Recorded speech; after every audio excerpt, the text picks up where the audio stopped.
High court की सख्ती के बाद मध्य प्रदेश में हड़ताल खत्म भी हो गई है, लेकिन बाकी जगहों की अगर बात करें तो वहां से ऐसी ही तस्वीरें निकलकर सामने आ रही है। लेकिन इधर केंद्रीय मंत्री किरण रिजिजू क्या कुछ कह रहे हैं, उधर सांसद संबित पात्रा क्या कुछ कह रहे हैं, आइए आपको सुनवाते हैं। मैं अपने कम्युनिटी के साथ जो हमारे डॉक्टर बंधु हैं, जिन सब ने आज अपने हाथों पर, अपनी कलाई पर, जिन्होंने आज काली पट्टी लगाए हुए हैं बाहों पर, मैंने भी आज काली पट्टी लगाया हुआ है, so that I can stand in solidarity with my doctor friends. जो चिकित्सक होता है वो अपना पूरा जीवन इस देश की सेवा के लिए और रोगियों की सेवा के लिए व्यतीत करता है। और मुझे बड़ा आश्चर्य होता है जिस प्रकार का जघन्य कांड बंगाल में हुआ है, उस जघन्य कांड को छुपाने का प्रयास किया गया। आनन फानन में 40-50 डॉक्टरों को आज ट्रांसफर किया गया है। क्यों किया गया है? उसके पीछे क्या कारण है? क्या छुपाना चाहती है ममता बनर्जी? उस संदीप घोष को जब मैं डॉक्टर के हिसाब से बोल रहा हूं, जब मैंने टीवी में देखा है, उसके पीछे मैंने ममता बनर्जी को खड़े हुए देखा है। साया तो सुना आपने संबित पात्रा यहाँ पर क्या कुछ कह रहे थे। लेकिन यहाँ दिल्ली में भी देखिए अजाए में जो है वो प्रोटेस्ट यहाँ पर कर रहा है। क्या तस्वीरें सामने निकल कर आ रही है, क्या वो मांग रख रहे हैं हमारी सहयोगी शिखा शर्मा जो कि ग्राउंड जीरो पर इस वक्त मौजूद है। और देखिए वो तमाम डॉक्टर्स इस वक्त वहाँ सड़क पर उतरे हुए हैं। क्या कह रहे हैं शिखा, ये मार्च था, ये प्रोटेस्ट यहाँ पर शुरू हो चुका है? बिल्कुल हिमानी, देखिए मैं यहाँ पर लेडी हार्डिंग पे मौजूद हूँ और यहाँ पर देखिए डॉक्टर्स यहाँ पर निकल आए हैं बाहर और किस तरीके से जस्टिस की मांग इनकी तरफ से की जा रही है। आप देख सकती हैं कि किस तरीके से यहाँ पर जस्टिस के लिए डिमांड कर रहे हैं और सब इस प्रोटेस्ट को लीड जो है वो फीमेल्स कर रही है यहाँ पर। बिल्कुल, हम लोगों को जिस तरह से एक यंग बडिंग डॉक्टर के साथ गैंग रेप हुआ है, हमको जस्टिस चाहिए, उसका प्रॉपर उसको तरह से इन्वेस्टिगेट करके और प्रॉपरली जितने गैंग रेप के विक्टिम्स, जितने भी अपराध में शामिल लोग हैं उनको सजा मिले। तो देखिए किस तरीके से सजा मिलने की बात कर रहे हैं और यहाँ पर सीपीए की डिमांड जो है वो इनकी तरफ से की जा रही है और कह रहे हैं फांसी की मांग यहाँ पर है। We want CPA, we want CPA, we want CPA, we want CPA। कहना चाहेंगी। और ये देखिए पोस्टर में आपको दिखाना चाहूंगी, यहाँ पर हमें चाहिए महिला सुरक्षा, यानी कि नो सिक्योरिटी नो ड्यूटी, ये इनकी तरफ से लगातार कहा जा रहा है। बिल्कुल, क्योंकि हमारे डॉक्टर्स पर जब सेफ नहीं है तो वो ड्यूटी कैसे करेंगे?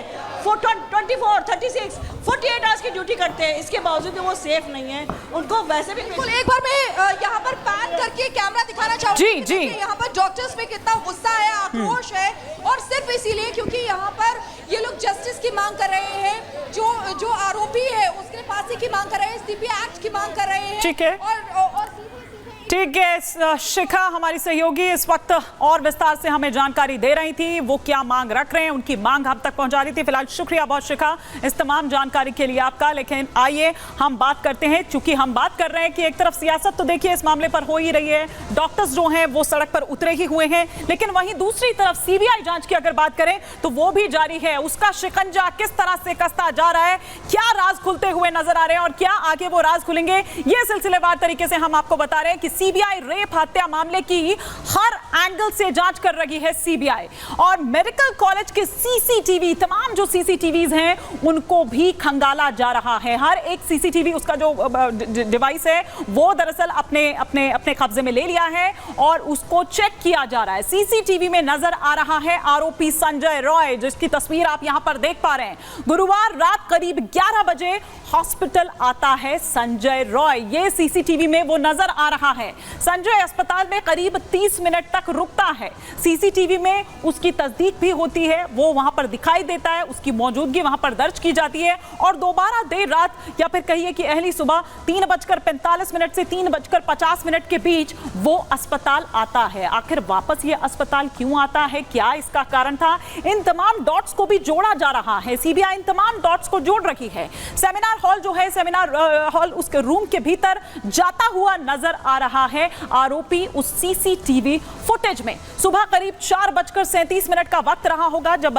संजय अस्पताल परिसर से बाहर निकलता है। इतनी देर तक संजय रॉय क्या कर रहा था अस्पताल के भीतर, वो भी यहां पर जांचा जा रहा है, वो भी यहां पर परखा जा रहा है। लेकिन आप ये देखिए कि अब तमाम जो बयान है वो भी दर्ज किए जा रहे हैं, और जो कुछ बयान ऐसे निकलकर सामने आते हैं वो आ रहे हैं, वो चौंकाते हैं।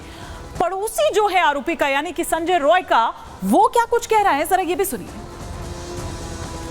वो तो 4 शादी किए हुए हैं, तो शादी उनका यहाँ नहीं हुआ है। शादी वो के लेके आते थे यहाँ, तो उनका वाइफ को हम लोग यहाँ देखते थे। अच्छा। तो ऐसे कुछ दिन तक उनका संग में ठीक रहता था, फिर कुछ दिन के बाद झमेला होता था। होने के बाद उनका बाद वो लोग सब छोड़ के चला गया। जो लास्ट जो 4 नंबर में जो शादी किया तो उनका कैंसर हुआ, उनका डेथ कर गया। वो जो जाने के बाद तो संजय का यहाँ और रहता नहीं है वो। अच्छा।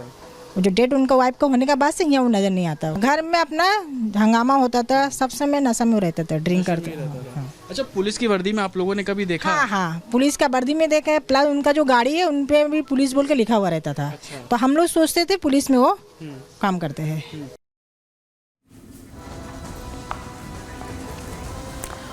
तो सुना आपने, जो संजय रॉय की पड़ोसी हैं वो क्या कुछ यहां पर कह रही है। लेकिन आइए अब हम आपको यहां पर यह दिखा रहे हैं कि सीबीआई के क्या कुछ सवाल रहे प्रिंसिपल से और क्या कुछ प्रिंसिपल के जवाब रहे। सीबीआई टीम ने आरजी करके जो पूर्व प्रिंसिपल है संदीप घोष, उनसे सवाल किया। पूर्व प्रिंसिपल संदीप घोष से कल और आज पूछताछ हुई। कल भी देखिए 12 घंटे के करीब ये पूछताछ रखी होगी, आज दूसरा दिन था, आज भी ये पूछताछ होती है। अस्पताल प्रशासन ने पहले मामले को आत्महत्या बताया था, बाकायदा फोन भी किया गया अस्पताल से ही उस पीड़िता के घर पर कि आपकी बेटी ने सुसाइड कर लिया है। संदीप घोष ने जो कमेटी बनाई उसको लेकर विवाद भी हुआ था, और पहले भी इस तरह के विवाद हो चुके थे, सामने आए थे।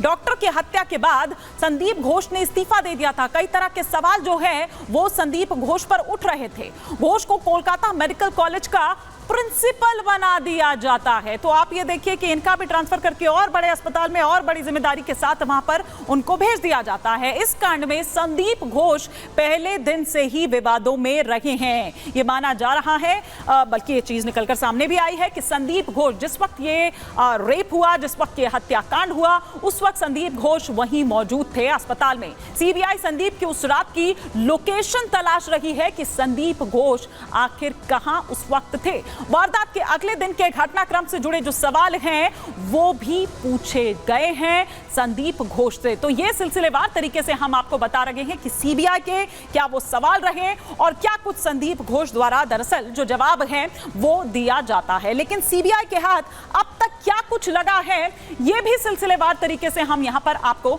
बताते हैं। सीबीआई ने 3 दिन में 10 से ज्यादा लोगों के बयान दर्ज किए हैं। सीबीआई ने आरोपी और परिवार के बयान दर्ज किए हैं। इस दौरान सीबीआई ने फूड डिलीवरी बॉय, उसका भी बयान दर्ज किया है। संदीप घोष और कुछ डॉक्टर्स के बयान भी लिए गए हैं। लार्जर कॉन्स्पिरेसी के तहत मामले की जांच की जा रही है। रेप हत्याकांड में सीबीआई को अलग अलग लीड मिली है और उन लीड्स को जोड़ा जा रहा है, उन डॉट्स को जोड़ा जा रहा है।